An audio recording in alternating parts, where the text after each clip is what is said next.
자, 지금 25년도 기준으로 25년 6월 평가원 모의고사, 25년 9월 평가원 모의고사, 그리고 25년도 수능 요거 세 개 같이 책상 위에 올려놓고 수업 들으셔야 합니다. 왜냐하면 우리가 지난주에 25년도 수능 이제 해설을 하긴 했지만 정을선전이라고 조금 추론이 많이 필요한 문학 작품이 있어가지고 거기에 시간을 너무 많이 할애를 해버렸거든요. 그래가지고 오늘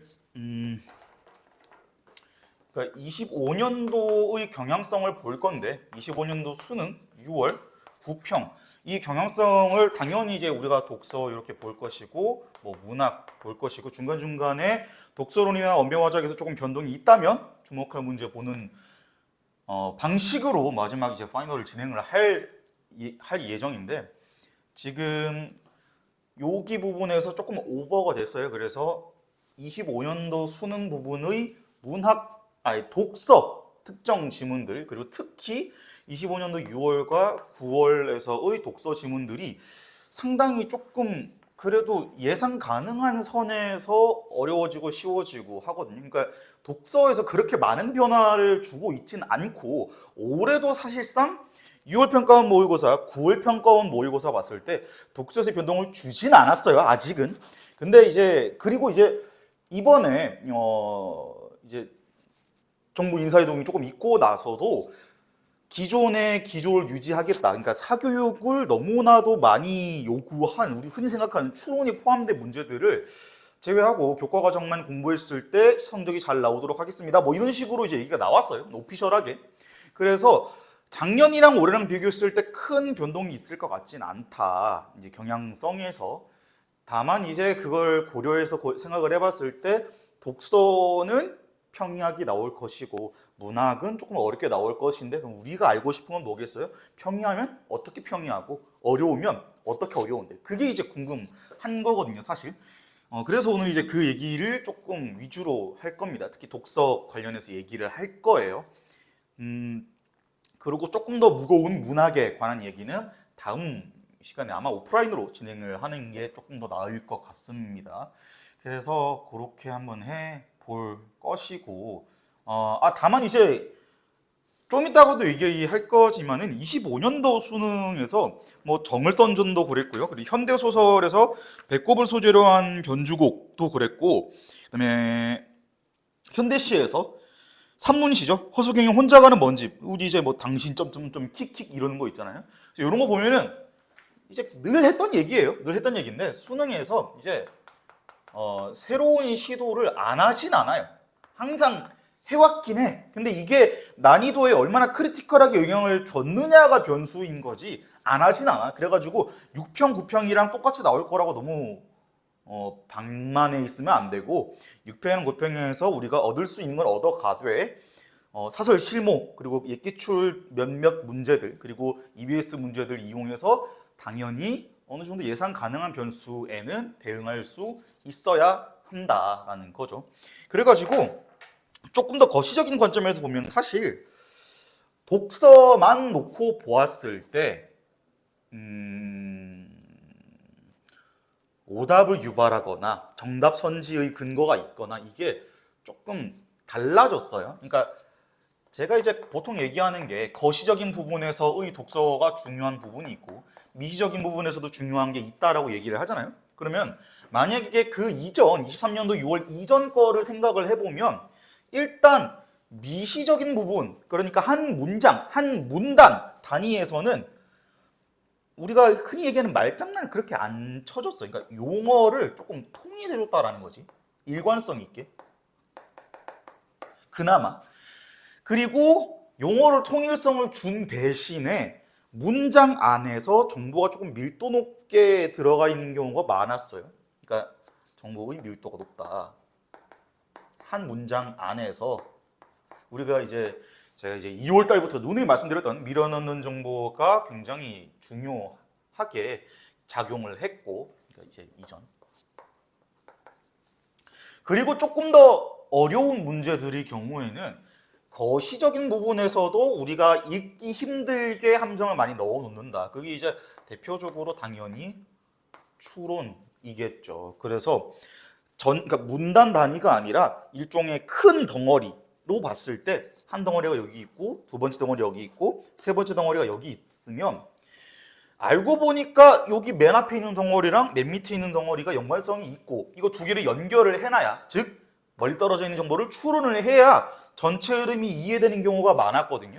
근데 요즘은 이제 최근 독서 지문들은 그래도 거시적인 부분에서 이 추론을 요구하거나 정보를 적극적으로 재구성하는 것은 상대적으로 덜 요구하고 있어요. 근데 그럼 이제 최근에는 조금 어떻게 있냐?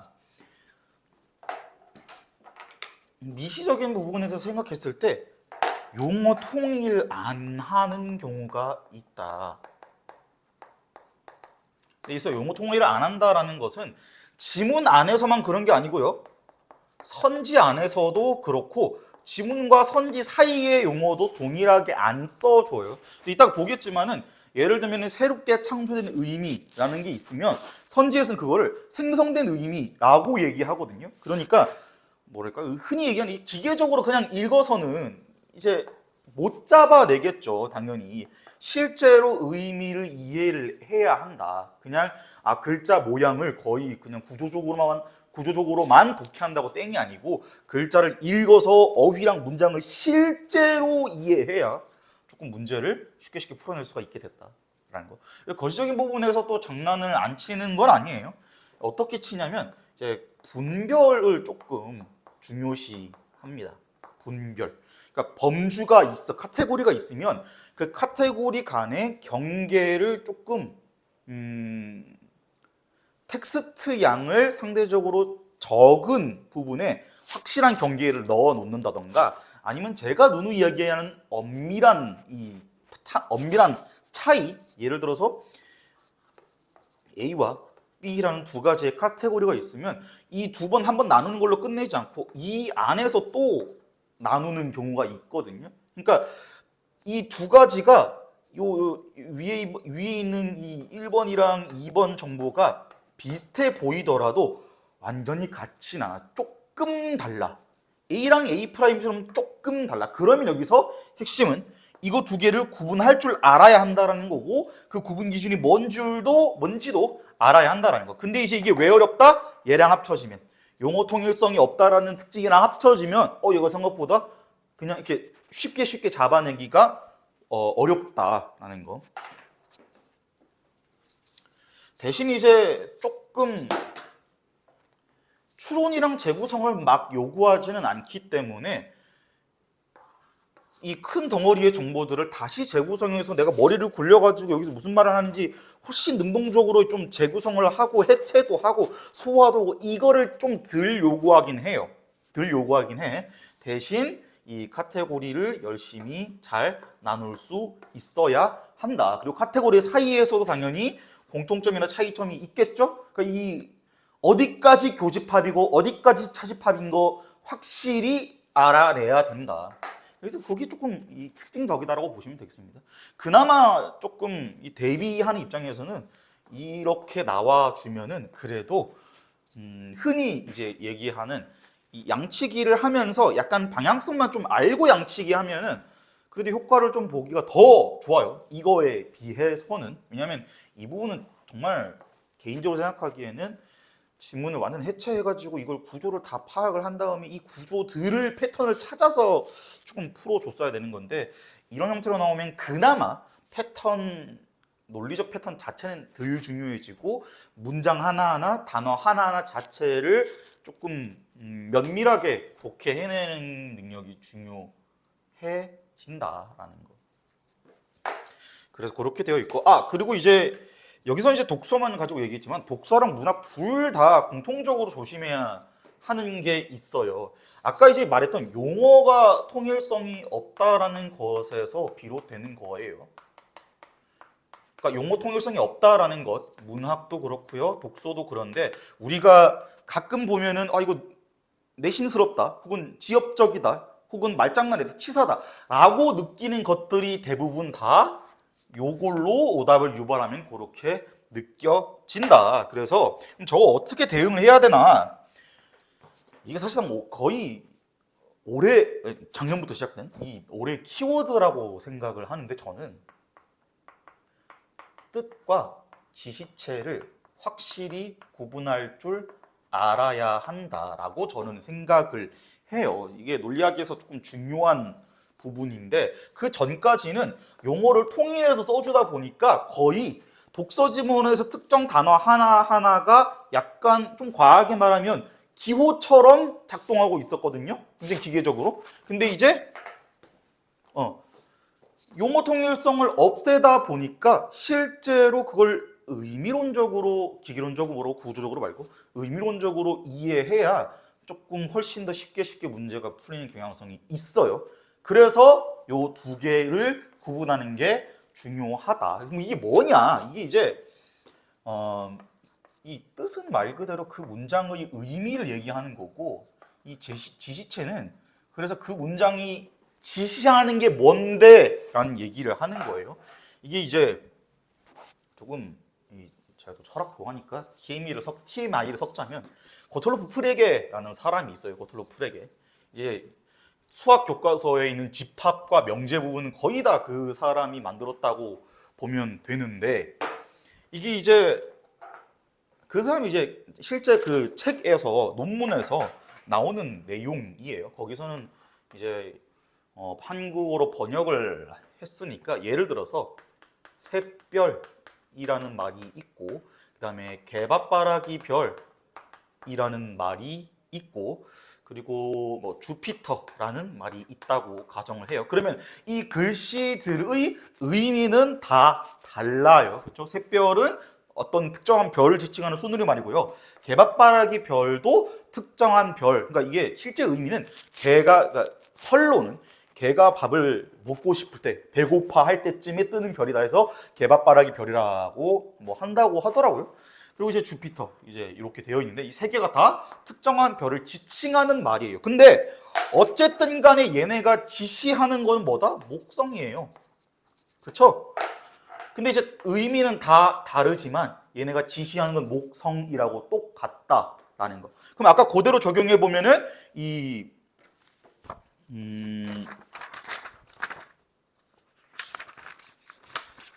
25년도 9월 지문에서 5페이지 보면은 이 가나 지문이 있는데 여기가 아까 제가 얘기했던 새로운 의미, 그 다음에 뭐 의미를 창조, 그 다음에 생성된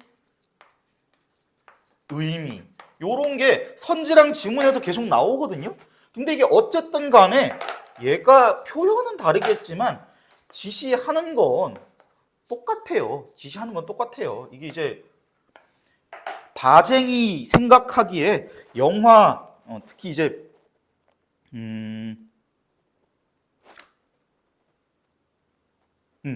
이미지를 민 감독의 경우에는 새로운 의미를 창조하는 데 주력한다라고 이제 설명을 했거든요.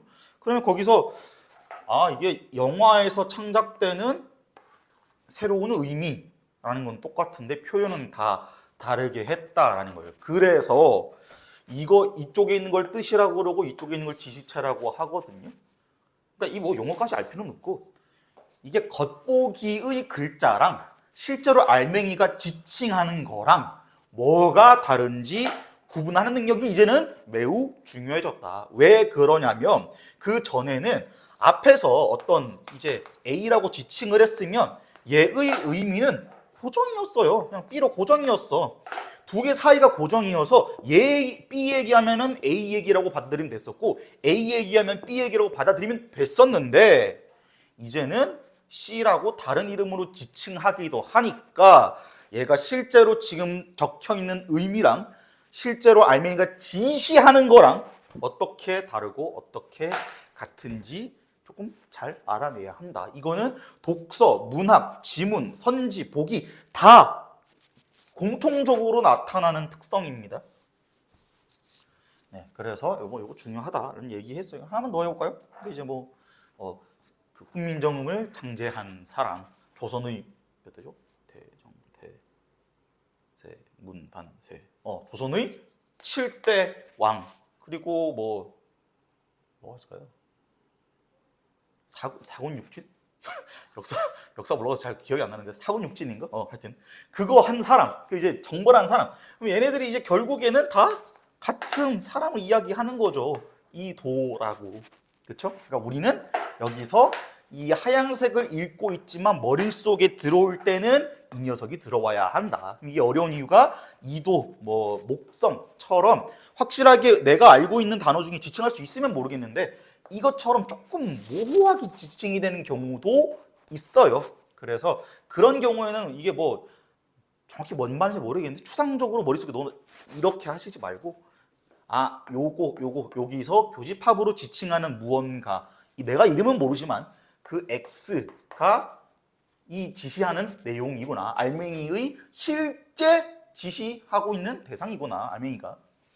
그렇게 이제 대응해 주시면 되는 거예요. 그래서 수학에서도 이게 뭔가 추상적인 개념을 추상적이다라고 해놓지 않고 X나 Y 미지수를 매기잖아요.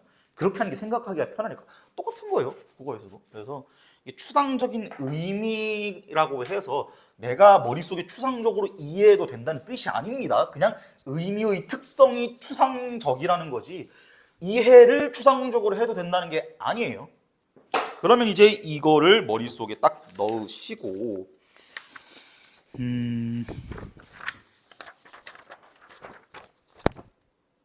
25년도 9월 지문 중에 독서론 얘기 조금만 하면은 앞에서 지금 요 1번 독서론 지문 읽어봤으면 알겠지만은 중간중간에 우리가 뭘 알아챌 수 있냐면 그러니까 뭐 알아챘으면 알아채야 돼요. 못 알아채면 어쩔 수 없는 게 아니고 공부 열심히 하셔야 되는 거고, 여기서 중간에 뭘 자꾸 넣냐면 틀려 보이는 만능 선지가 될 법한 이야기들을 조금 자주 하거든요.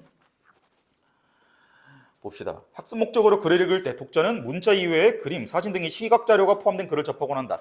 시각 자료가 글 내용을 이해하는 데 도움을 준다는 견해에 따르면 시각 자료는 문자 외에 또 다른 학습 단서가 된다. 문자로만 구성된 글을 읽을 때 독자는 머릿속으로 문자가 제공하는 정보, 즉 문자 정보만을 처리하지만 시각 자료가 포함된 글을 읽을 때는 이미지 정보도 함께 처리한다. 이 정보들은 서로 참조되면서 어쩌고저쩌고 상호 보완적으로 기여한다. 여기서 독자가 문자 정보를 떠올리지 못할 때 이미지 정보가 단서가 되어서 글 내용을 기억하는 데에도 도움을 준다. 여기가 왜 중요하냐면 경향성이 보여서 그래. 좀 티가 나서 그래.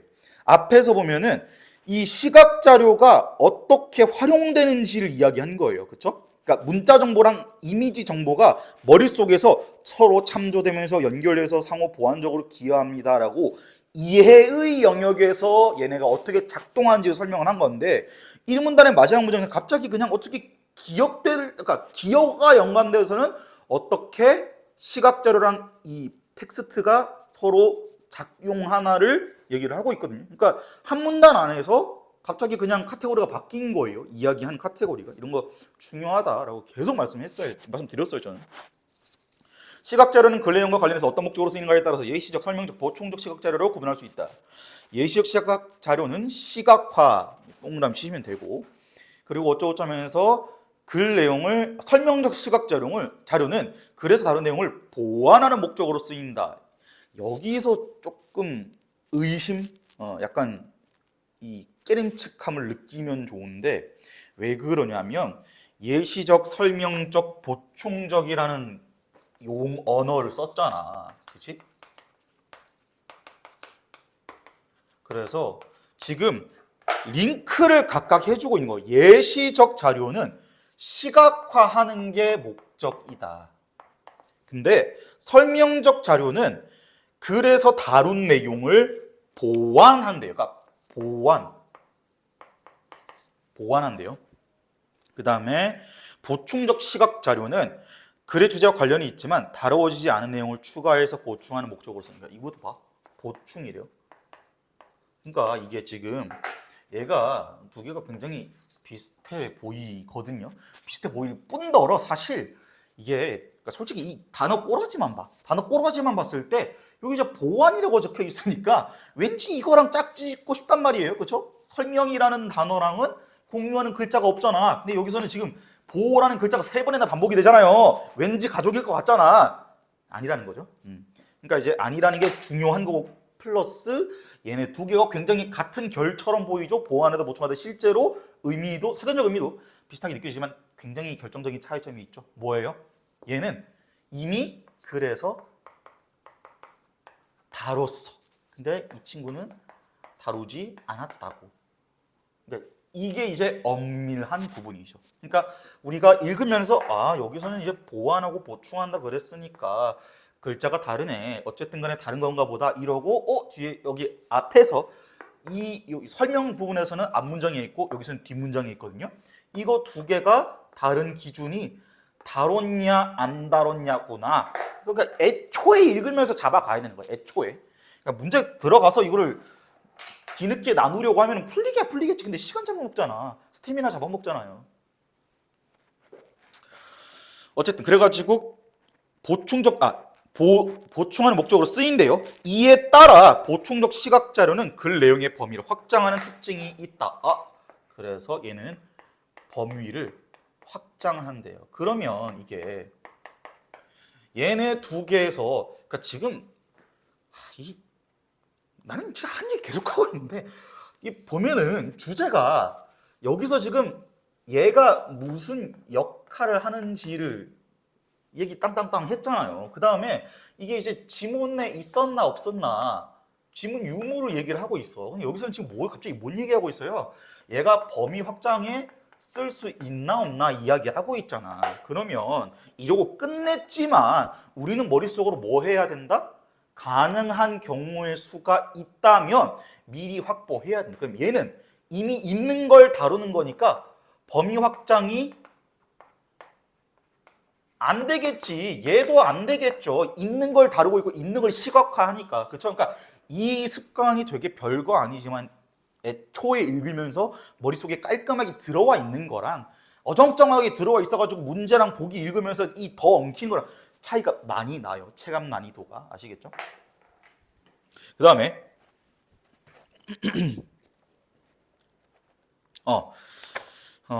이 외에 이러죠. 그러니까 지금 두 번째 문단은 같은 문단에 묶여 있긴 하지만 이거랑 지금 딴 얘기 하겠다라는 거예요. 독자의 흥미를 유발하거나 글 내용과 관련 없이 여백을 메우는 목적으로 장식적 시각 자료가 쓰이기도 한다.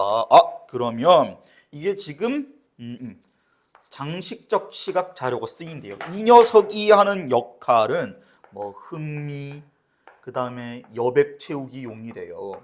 그러면 이게 우리가 그냥 독서로 맨 앞에 있는 문제니까 요거는 공짜로 주겠지 그냥 슬렁슬렁 읽자 하는 친구들은 이 세 가지가 일관성 있는 주제로 묶여 있는 반면에 얘는 그렇지 않으니까 선지에서 나왔을 때 굉장히 틀려 보이는 맞는 선지처럼 보이겠죠?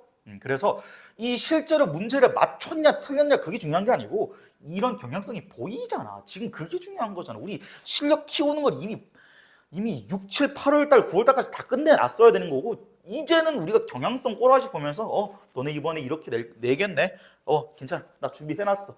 거기에 조금 더 최적화한 독해할게. 이렇게 가야지. 그 다음에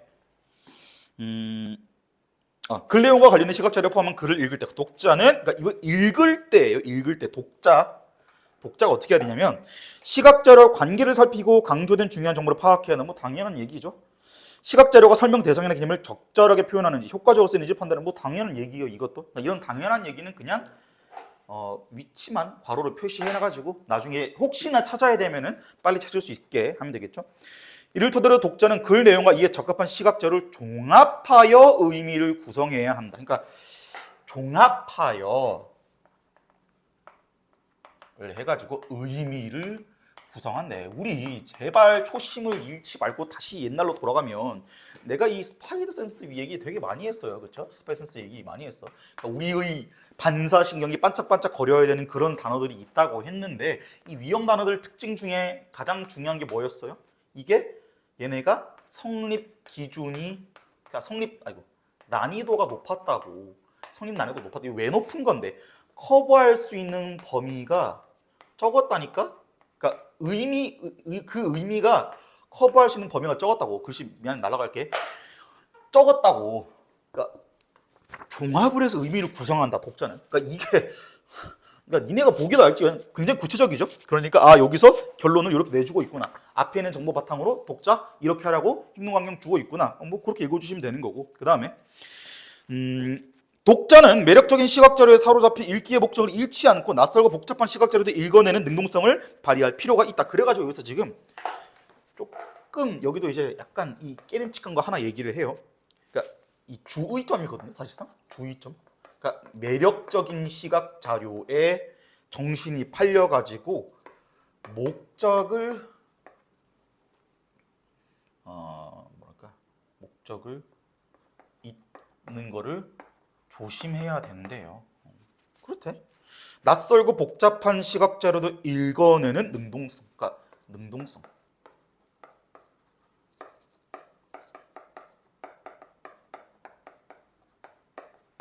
얘도 보면은 하나의 문단 안에서 앞에서는 독자가 무슨 짓을 해야 되는지 이야기를 했고 여기서는 주의점을 이야기를 했어요. 그러면 얘가 만약에 이 지문 안에 있는 게 아니고 따로따로 다 분해해가지고 선지에서 서술했다고 생각해봐. 그러면 아 이게 독자가 어떻게 읽어야 된다, 시각자를 어떻게 읽어야 된다는 내용이니까 앞에 거랑 되게 이 흐름이 스무스하거든요. 그쵸? 근데 이 친구는 그렇지 않잖아요. 이 친구는. 그쵸? 그러니까 대충 생각하면 왠지 이게 틀려 보이는 맞는 선지가 틀려 보이는 맞는 선지라는 거지. 그래가지고 당연히 얘를 잡아냈다고 저는 믿어 의심치 않지만 이걸 통해서 우리가 평가원의 의도를 알 수 있으니까 그게 중요하다라는 거. 그래서 뭐 국어 실력 키우는 건 당연히 중요하고요. 중요하고 국어 실력을 키우지 말자가 아니고 그거 열심히 계속 하시고 실무 열심히 푸시고 숙제 열심히 하시고 추석 마일스톤 열심히 하시고 그거 하시면서 이제 아 요런 식으로 최근 트렌드는 이런 거구나 알아가자라는 거죠. 그래서 그게 원래 이제 파이널 이제 교재의 목적인 것이고 어쨌든 그래가지고 이렇게 되어 있다. 그래서 보면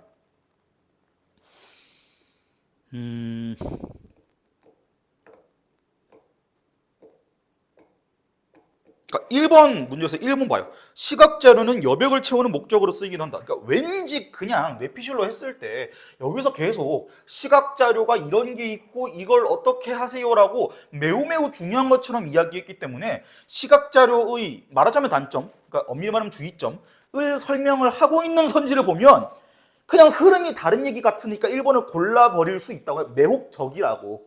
아시겠죠? 이런 거 이런 경향이 있구나. 오케이 하고 넘어가시면 됩니다. 깔끔하게. 그리고 3번 같은 경우는 보기 읽으면서 툭툭 끊어주시면 돼요. 여기서 지문의 어떤 내용이랑 매칭시키라는 거구나 하고 툭툭 끊어주시면 되는데 애초에 지문 읽고 보기 읽으면서 그게 돼야 해. 만약에 지문 읽고 보기 읽는데 보기의 의도가 안 보여? 그럼 공부 덜 한 거예요.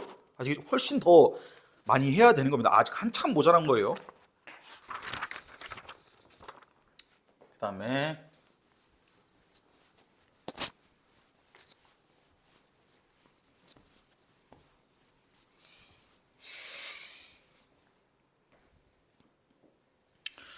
다음 보면은 이게 이제 그 경제 지문, 그러니까 경제 지문이 있는데 얘도 그렇고요. 여기 블록체인 지문도 그렇고 그나마 블록체인이 좀 덜 하고 뭐 정신분석학적 영화 이론도 그렇고 그리고 25년 수능에서 그러니까 이제 작년 수능에서 대부분의 대다수의 독서 지문 예를 들면 개화 이야기 나온 거 그리고 노이즈 이야기 나온 거 그리고 제레미 레프킨이 얘기했던 뭐 인터넷 아이디 이런 거. 그러니까 지금 과학 지문, 그러니까 노이즈 지문에서 약간 변수 가지고 그리고 정보 관계 가지고 조금 헷갈리게 하는 시도가 보였고 제레미 리프킨 지문에서 인터넷 아이디에 관한 대법원의 입장 차를 가지고 범주를 엄밀하게 나누는 게 중요했거든요. 그리고 이제 당연히 개화에도 같은 얘기가 있었어요. 말하는 사람마다 개화에 대한 정의가 달랐거든. 근데 그 꼬라지가 지금 6평에서 그렇게 6평에서도 똑같이 보인다라는 게 내가 하고 싶은 이야기인 거죠. 6평이래. 이게 뭐야? 9평에서도 그게 보인다라는 게 이제 핵심인 거죠. 그래서 공정거래위원회 요 지문에서는 그냥 범주 잘 나누세요 하면 이제 되는 거고 나누면 되는 거고, 블록체인 기술 여기가 그나마 조금 정보와 정보 간의 관계를 잘 이해해가지고 변수 관계, 증감 변수 매칭 잘 해주는 게 좀 중요한 지문이었거든요. 근데 거의 이 경향성을 이 여기 구평이랑은 많이 변화를 안 줬어요. 수능에서 그게 보였고, 그러니까 우리가 이걸 바탕으로 요번 6평이랑 요번 9평을 다시 보면 눈이 좀 생기겠죠. 대비할 수 있는 눈이. 그러니까 뭐 출제되겠구나라고 니네한테 작두 타라는 게 아니고 대비를 할 때 조금이나마 도움을 주고 싶다라는 거죠. 그래서 이 지문만 한번 간략하게 보겠습니다. 공정거래위원회는 시장 경쟁을 5번 먼저 보면은 여기서 기업과 니은에 대한 이해로 가장 적절한 것을 고르라고 하는데, 이게 만약에 그러니까 아마 제가 그 전에는 이런 얘기를 안 했을 텐데 요즘 이런 식으로 아까 얘기했던 것처럼 말장난스럽게 내는 게 거의 확실시 되었으니까 말씀을 드린 건데, 문제에서 뭐 기업, 니은, A처럼 지문의 특정 부분을 한정하거나 지문의 특정 단어를 이야기하고 있으면 걔는 미리 확보해 놓으세요. 그래서 애초에 읽으면서 이 단어 나왔네? 뒤에서 출제될 거니까 여기 좀 조심히 읽어야지 이러고 그냥 가라고. 이거 어려운 거 아니잖아. 애초에 처음부터 지금부터 들이박지 말고. 그러니까 원래는 제가 보기까지는 읽으라고 했는데 보기가 아니어도 이번엔 가나 A처럼 지문의 특정 부분을 이제 한정하고 있으면 거기 읽어보고, 이게 발문이 이렇게 있잖아. 그러면 기억과 니은에 대한 이해로 가장 적절한 걸 물어보려다. 그러면 기억에 뭐 써넣으라고, 무슨 단어인지. 그럼 여기서 말하는 건 뭐예요? 가격 유지죠. 그러니까 재판매 가격 유지 행위인 거고, 니은은 뭐야? 보이질 않네. 이용국의 광고잖아. 그렇죠? 그러니까 읽으면서 애초에 그러니까 읽기 전에 애초에 확보해놓고 들어가면 된다. 왜? 거시적인 부분에서 장난을 많이 안 칠 거기 때문에 이 방식의 효율성이 높아졌다.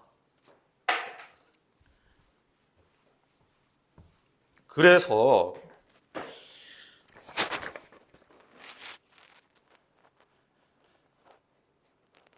만약에 본인이 뭐 독서에서 시간이 많이 쫓기지 않는다면 6번의 보기에서 무슨 얘기 하는지까지는 볼만하긴 해요. 왜냐면 이게 사례잖아요, 지금. 그러니까 보기에서 사례를 던져주고 지문의 이론이나 개념을 적용하세요 하는 게 그것도 거의 고정 멤버거든요, 지금. 그래가지고 사례가 그냥 정확히 막 읽지 말고 그냥 뭐 무슨 꼬라지지? 무슨 꼬라지가 났나? 그냥 이 정도만 쓱 읽어보고 뭐 5초도 안 걸리잖아. 그리고 이제 지문 들어가는 것도 도움이 많이 될 겁니다. 그러니까 독서지문에서, 국어에서 독서지문은 특히나 멘탈의 영향을 많이 받기 때문에 어떻게라도 조금이라도 쉽게 읽어내야 할 거 아니야. 이제 진짜 본문 갑시다. 공정거래위원회는 시장 경쟁을 촉진하고 소비자 주권을 확립하기 위해서 사업자의 불공평한 거래 행위야 부당한 광고를 규제한대. 그러니까 이게 지금 공정거래위원회 얘기가 나왔어요. 공거위가 하는 일이 크게 두 가지랍니다. 하나는 불공정 거래 행위와 불공정 거래 행위 규제고, 부당한 광고 규제래요. 그래서 불공정을 규제하는 경우가 있고요, 부당 광고를 규제하는 경우가 있다. 그래가지고 두 가지 카테고리로 나뉩니다. 공정거래법은 이를 위해 공정거래법과 표시광고법을 활용한대요. 그래서 여기서 써먹는 게 공정거래법입니다. 여기서 써먹는 거는 표시광고법.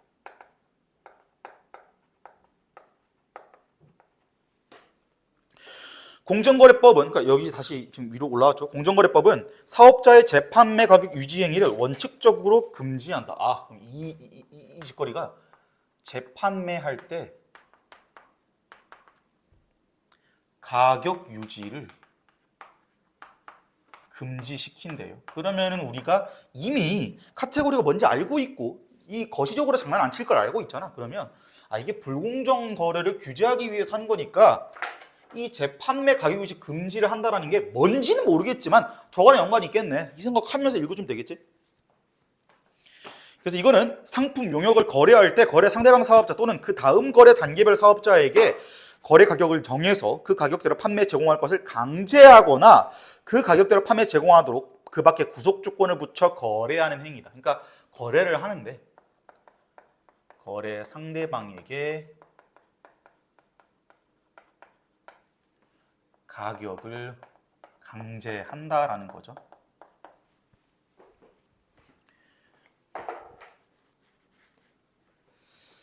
그러니까 그러면 안 된다라는 거.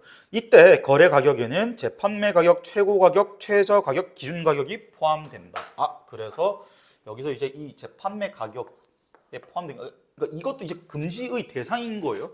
그러니까 주어 여기서 그러니까 메인 핵심 주어에 대한 추가 설명 붙여주고 있는 거예요. 그래서 최고, 최저, 기준 가격 이렇게 포함되는데 재판매까지. 그러니까 이게 여기서 또 하기 좋은 장난이 뭐겠어요? 그러니까 이런 식이죠. 이 네 가지 원소가 다 재판매 가격이라는 집합에 포함되어 있는 거잖아. 그러니까 저거 다 금지해야 되는 거예요. 네 개 다. 근데 예를 들어서 기준 가격 정하는 거면 금지하거나 최고 가격 정하는 거면 금지하거나 최저 가격 정하는 거면 금지하는 건 재판매 가격 유지를 금지한다라는 진술과 그러니까 진술을 왜 이렇게 말을 어렵게 하지? 그러니까 재판매 가격 유지를 금지를 한다라는 네 개를 다 금지하는 거예요. 그래서 만약에 기준 가격만 금지하거나 재판매 가격만 금지하거나 뭐 이건 이제 당연히 이거랑 동일한 개념은 아니겠지. 어쨌든 그래가지고 권장 소비자 가격이더라도 강제성이 있다면 재판매 가격 유지 행위에 해당한대요. 그래서 이것뿐만 아니라 권장 어쩌고여도 만약에 강제성이 있으면 이게 그러니까 금지라는 거예요. 그러니까 우리가 보통 아이스크림이나 과자 같은 거 보면 뭐 권장 소비자가, 희망 소비자가 뭐 이런 거 적게 그거 얘기하는 거겠죠. 그러니까 예를 들어서 공장에서 이 마트에다가 과자를 팔 때 너네 이거 2,000원에 팔아. 그 이상 그 이하로 팔면은 가만두지 않겠어라고 강제성을 부여를 해버리면은 안 된다. 뭐 이런 거겠죠. 그러니까 뭐 공장에서 2,000원에, 그러니까 마트가 공장에서 뭐 1,000원에 사오든 500원에 사오든 그 마트에서 팔 때 가격은 지 맘대로 해야 된다라는 거죠.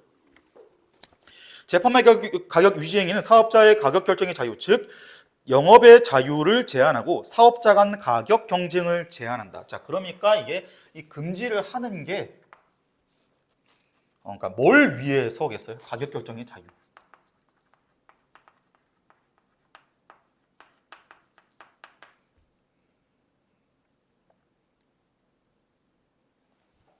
그다음에 가격 경쟁을 지키기 위해서, 그리고 유통 조직의 효율성. 그러니까 가격 유지를 금지하는 이유가 이 세 가지 때문이겠죠. 재판매 가격 유지 행위를 하는 사업자는 형사처벌은 받지 않지만 지정명령이나 과징금 부과 대상이 될 수 있다. 그러니까 이런 거 조심하라고.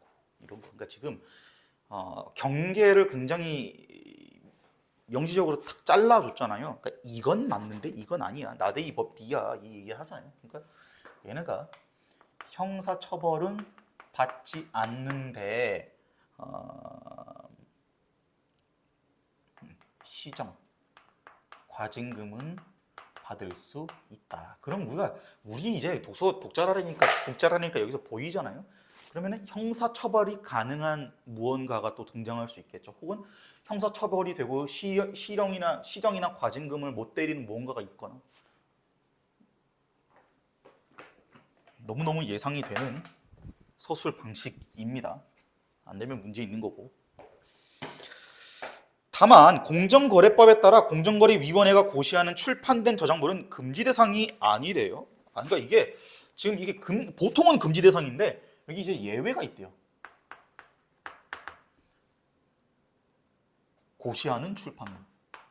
뭐가 뭔지는 정확히는 모르겠지만 예외가 있다라는 거. 이런 식으로 예외 넣는 거는 너무너무 시시하죠. 이제 우리한테는 너무너무 너무너무 피하기 쉬운 함정이죠. 또한 경쟁 제한의 폐해보다 소비자 후생 증대 효과가 큰 경우 등 정당한 이유가 있으면 재판매 가격 유지 행위가 허용되는 것. 지금 이제 또 예외. 그러니까 만약에 경쟁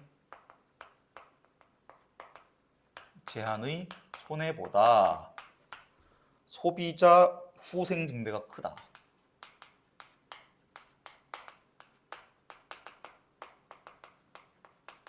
그러니까 이제 소비자가 얻을 수 있는 이득이 더 크면 정당한 이유가 있으면 재판매 가격 유지행위가 허용된대요.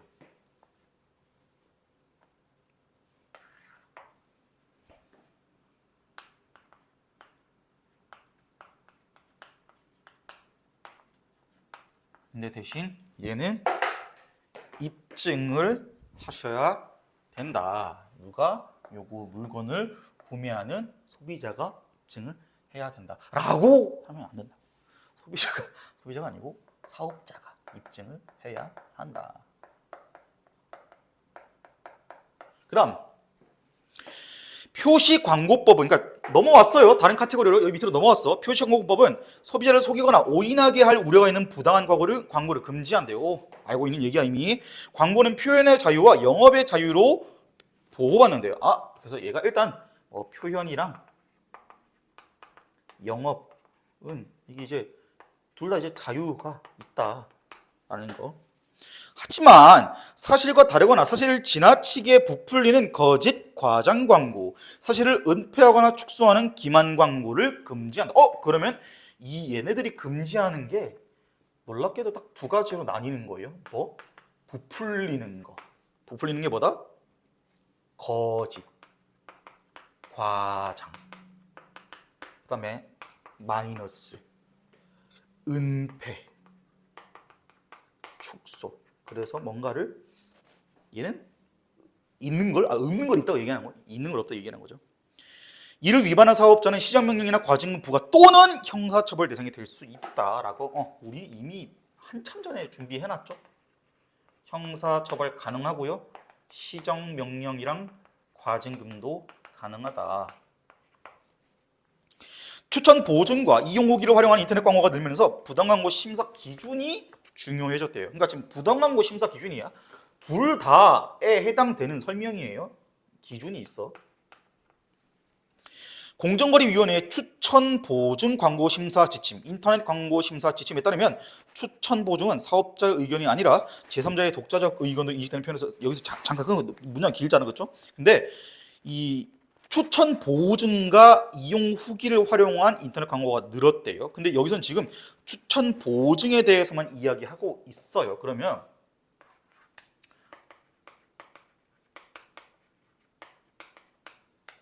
아직 얘기를 해주지는 않았지만은 우리가 나눌 수는 있어야 된다. 분류할 수는 있어야 된다.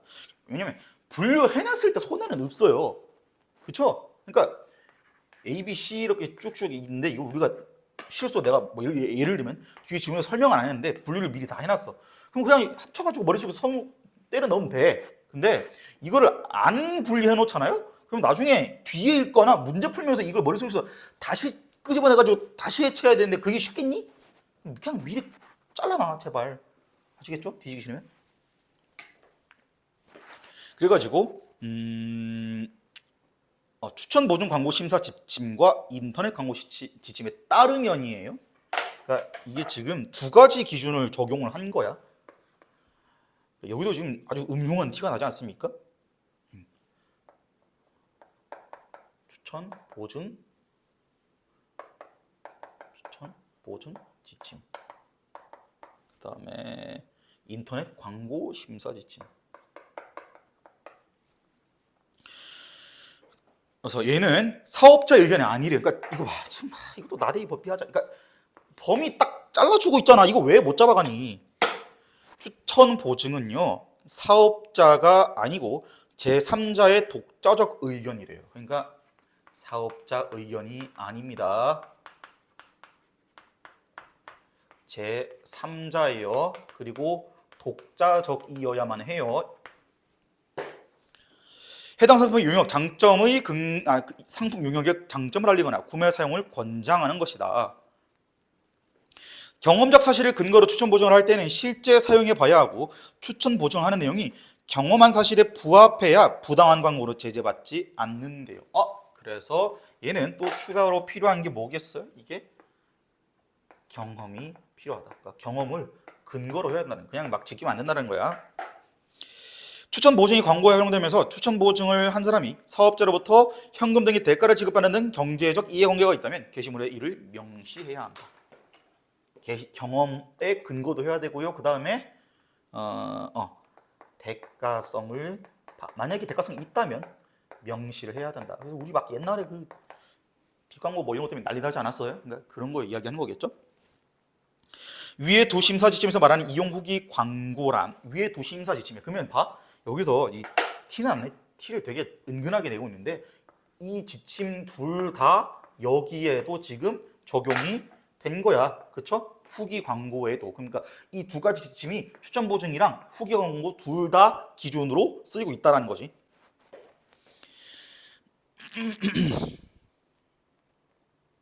아 잠깐만 중간에 저기 빠진 것 같다. 전문적 판단. 전문적 판단.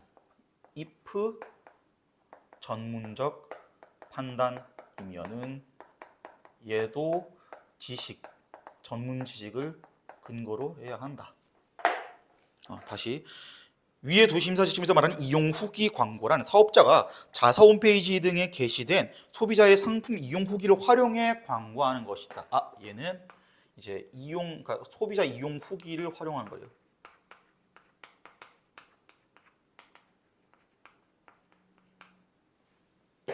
반면 사업자는 사업자는 자신에게 유리한 이용 후기는 광고로 적극 활용한다. 반면 사업자는 자신에게 불리한 이용 후기는 비공개하거나 삭제하기도 하는데 합리적 이유가 없다면 이는 부당한 광고가 될 수 있대요. 그러니까 이걸 하는 과정에서 당연한 얘기죠. 그렇죠?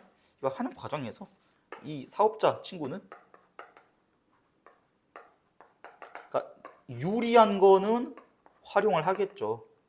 그리고 만약에 불리한 게 있어. 그러니까 자기 이 제품이 너무 꾸졌습니다.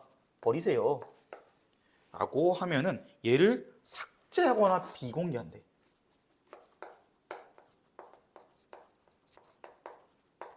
근데 문제는 그 짓거리를 하게 되면은 부당한 광고가 될 수 있다.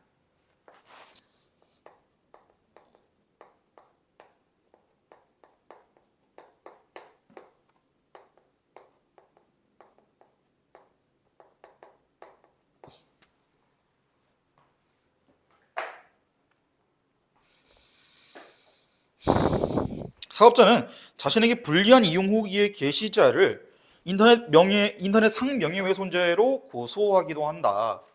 실제로 옛날에 그런 거 있었던 것 같은데 기억이 안 나네요. 이때 이용 후기가 객관적 내용으로 그러니까 여기서 지금 상황 이해하는 거예요. 고소당했을 때.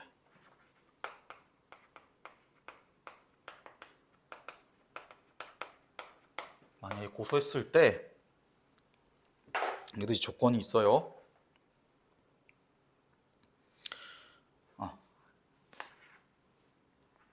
객관적 내용이고 경험에 근거해야 하고 그 다음에 공공의 이익에 관한 것이다라고 하면은 비방할 목적이 부정되어서 명예훼손죄가 성립하지 않는다. 그래서 이게 이제 이렇게 되면은 비방 목적이 부정되어서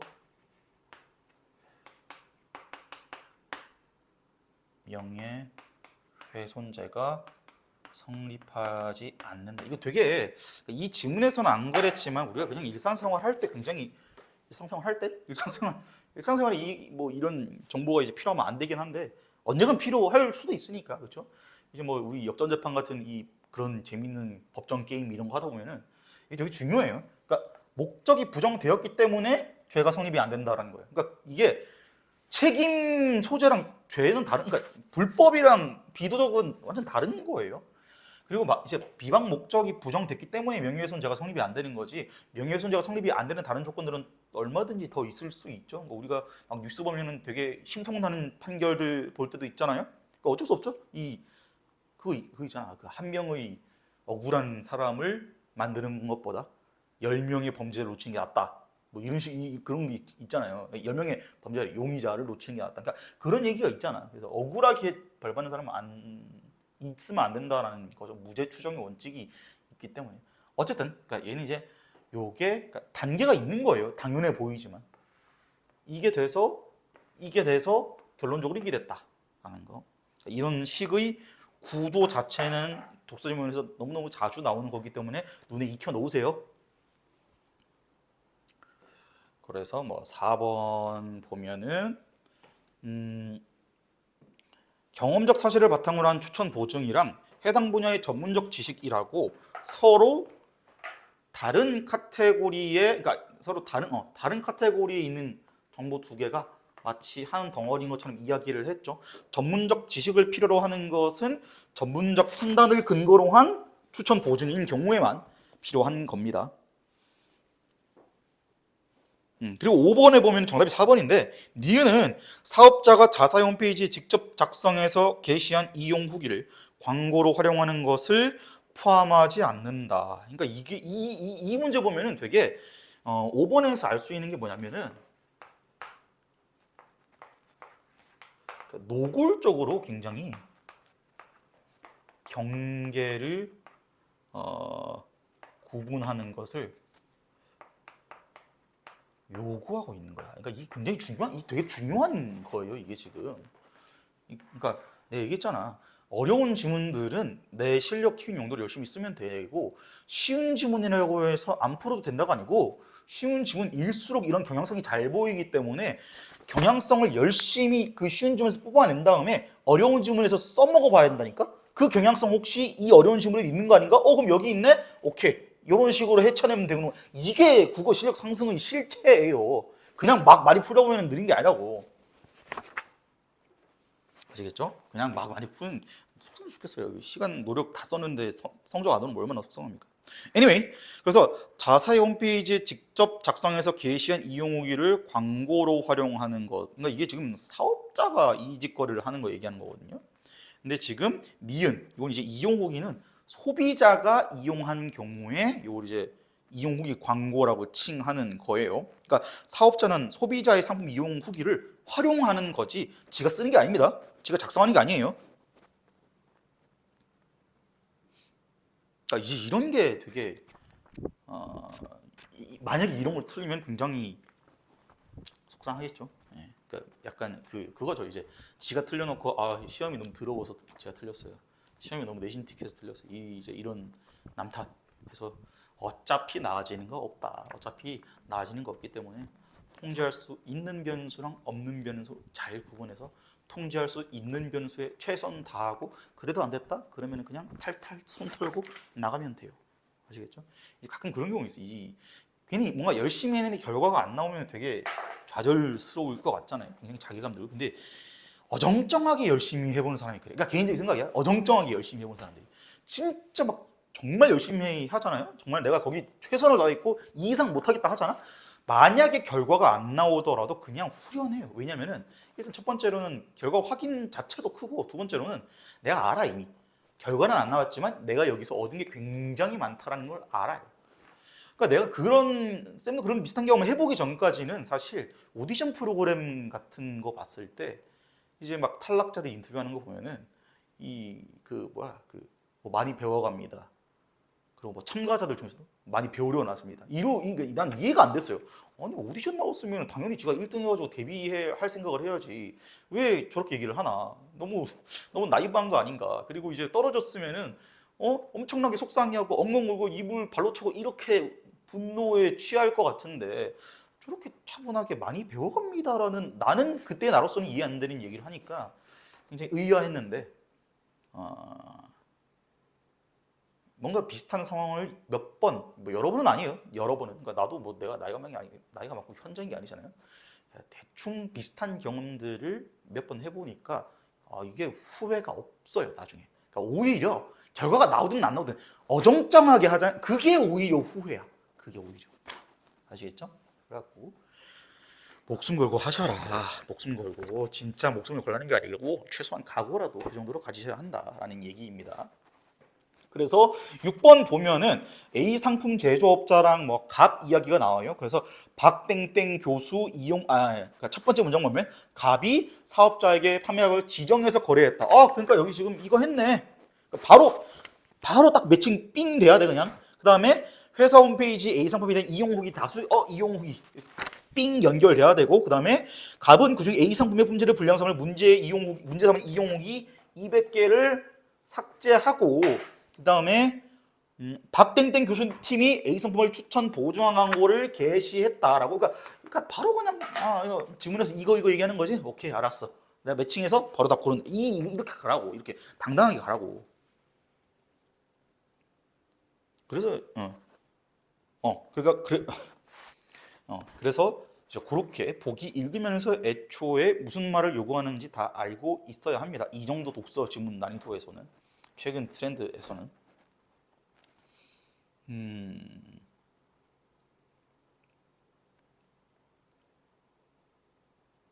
네, 그래서 비교적 정답 선지는 쉽게 나올 수 있는 문제였어요.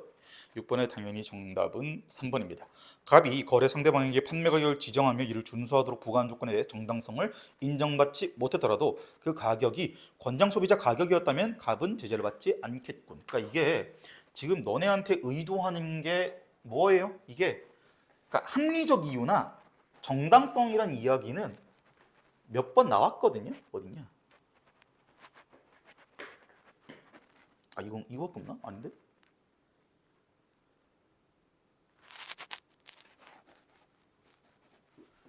내가 뭐랑 헷갈렸지? 이거랑 헷갈렸나 봐요. 이거 객관적인 것, 그리고 공공의 이익인 것, 그리고 예를 들면은 그러니까 이런 얘기가 몇 번 나왔고 예외에 대한 이야기도 여기 두 가지나 나왔어요. 그러니까 너네가 지금 이 주황색 표시된 것끼리 머릿속에서 뒤섞이지 않았니를 물어보는 거죠.